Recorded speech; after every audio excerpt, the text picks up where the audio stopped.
All right, Abby, let's check out your freestyle.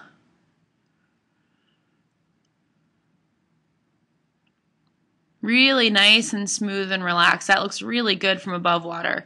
You look a little bit slow in terms of your rate of turnover. What you want to do is make sure you're accelerating your hand speed as you go in the water. Accelerate from slow to fast, and that's going to give you a little bit more speed on the recovery. Crossing over a little bit underwater, and you can see here your hands underneath your midsection. What you want to do is instead of crossing that midline, you want to try and stay just outside your body. It's just going to give you a little bit more strength and enable you to go a little bit faster. And we'll probably see that in the underwater camera too. Head position looks good, maybe a little bit high. We're going to switch over to the underwater camera. That usually shows us a little bit more.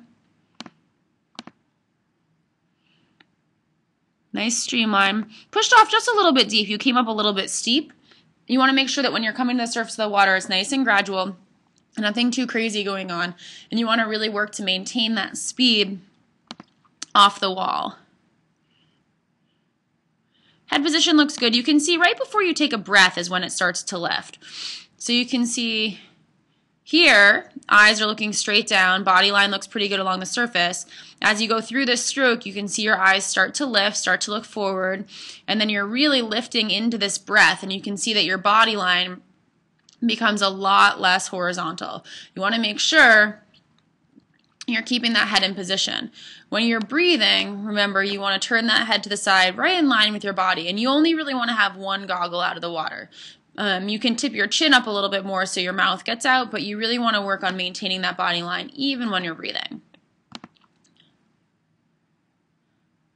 Nice steady kick, which is really good, and you're really long, which is awesome. You're just missing that front quadrant swimming with the high elbow catch. Remember, what you want to do as you come in, let's see, we'll pull you up a little bit more. As you want to internally rotate that shoulder, it's going to pop the elbow up, keep it nice and high, and drop the fingertips down.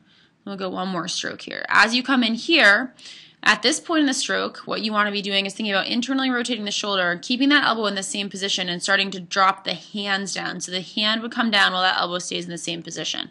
It's going to give you more power through the stroke. You can see what you're doing is holding your whole arm in a straight line and even dropping your elbow a little bit. Here's a picture of a nice high elbow catch. So you can see the shoulders internally rotated, the elbow is up near the surface of the water, and the fingertips are pointing down. You can see the shape here is much more circular than what you have, which is a bit of a triangle.